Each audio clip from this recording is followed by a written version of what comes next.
Company के management से अब बात करते हैं।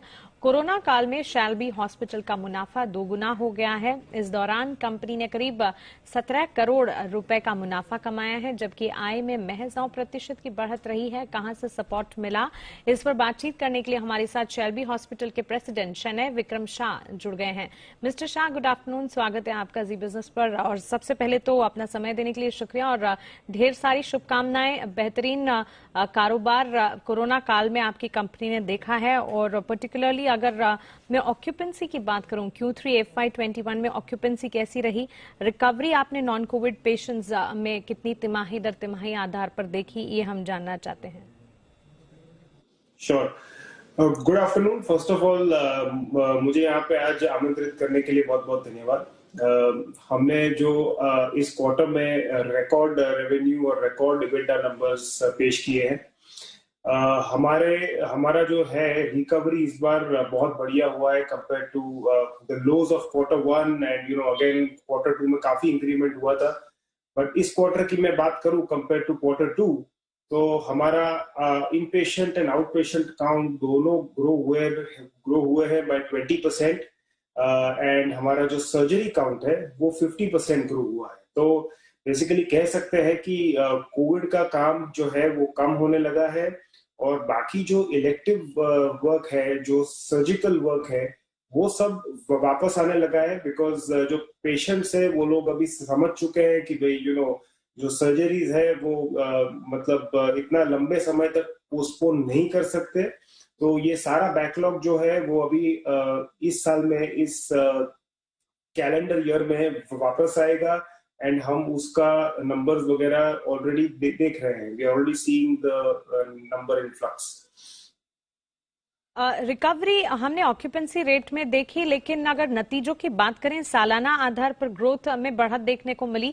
तिमाही दर तिमाही आधार पर अगर प्रॉफिट्स को देखें, वहां पर एक डिक्लाइनिंग ट्रेंड जरूर देखने को मिला है। इसके पीछे की वजह क्या रही?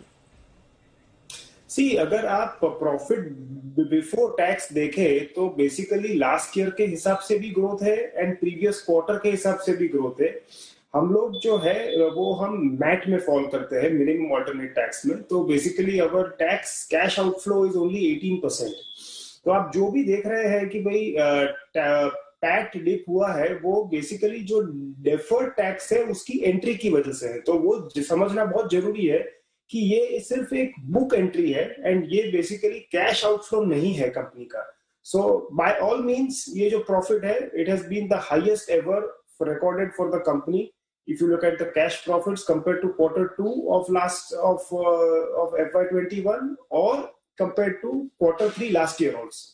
ऑलराइट, तो ये जो है इसे एरर को यहाँ बुक एंट्री जो है उसे समझने की कोशिश करें। बाय ऑल मींस नतीजों की अगर बात करें तो नतीजे जिस तरह से मैनेजमेंट बता रहा है, हर लिहाज से अच्छे ही देखने को मिल रहे हैं। कंट्रीब्यूशन की बात करना चाहूंगी, तीसरी तिमाही में कोविड पेशेंट्स की तादाद कैसी रही, वहां से कंट्रीब्यूशन कैसा आता दिखा, कितने बेड्स अब भी ऑक्यूपाइड हैं, साथ ही नए कोविड स्ट्रेन की जो बातें हैं उस पर आप किस तरह का कामकाज कर रहे हैं? देखिए, क्वार्टर 3 लास्ट ईयर हमने basically 456 beds on an average occupied थे। क्वार्टर 2 FY21 में द सेम नंबर वाज 489। इस क्वार्टर में हमने 540 बेड्स हमारे एवरेज ऑक्यूपाइड थे। सो बाय ऑल मींस ये नंबर, एब्सोल्यूट नंबर अभी तक का हाईएस्ट रहा है। अच्छी बात यह है कि कोविड का काम बहुत कम होने लगा है। तो मैं आज की बात करूं तो Covid patients are occupying only 5% of the total bed. So हमारी अगर 540 की ऑक्यूपेंसी है तो करीब 20-25 बेड कोविड के एडमिशन होंगे, बाकी सारे जो है नॉन कोविड पेशेंट्स है। तो ये अच्छी बात है कि इलेक्टिव काम वापस आ रहा है और कोविड काम कम हो रहा है। आगे जाके जो न्यू वेव की बात कर रहे हैं उसकी आवश्यकता कम है, बट अगर आएगा तो हमारे पास इनफ कैपेसिटी है। बिकॉज जो हम बात कर रहे हैं, हमारे पास 2000 बेड है, एंड ये जो हमने 2000 बेड क्रिएट किए हैं, वो जो 1000 बेड उसमें से पिछले 3 साल में क्रिएट किए हैं। तो आगे जाके हमारे पास इसी कैपेसिटी में 3 गुना ग्रो करने की अपॉर्चुनिटी है। तो कोविड का दूसरा वेव आएगा तो हम ऑलरेडी बहुत अच्छी तरह से प्रिपेयर हैं। अंतिम सवाल आपसे पूछना चाहूंगी, केपेक्स प्लान आपकी क्या है, अगर उस पर आप थोड़ी रोशनी डालना चाहें? हाँ, तो उसके लिए सबसे पहले मैं आपको कैश पोजीशन हमारी बताना चाहता हूँ। हम we are sitting on 100 crore of cash reserves और हमारा 40 करोड़ का डेट है। तो हमारी नेट कैश पोजीशन 60 करोड़ है एज ऑफ नाउ। हमारे दो प्रोजेक्ट अपकमिंग है। एक मुंबई में आशा पारेख हॉस्पिटल है और दूसरा जो है वो नासिक में है। तो ये दोनों हॉस्पिटल हमारी कैपेसिटी में 300 बेड ऐड करेंगे एंड ये इसमें हमारा total capital outlay would be around 150 to 200 crore. तो हमको ऐसा लगता है कि ये जो हमारी रिक्वायरमेंट है ये हमारे इंटरनल अप्रूवल और कैश रिजर्व से हो जाए। बिल्कुल शनय जी, शुक्रिया ये तमाम जानकारी के लिए।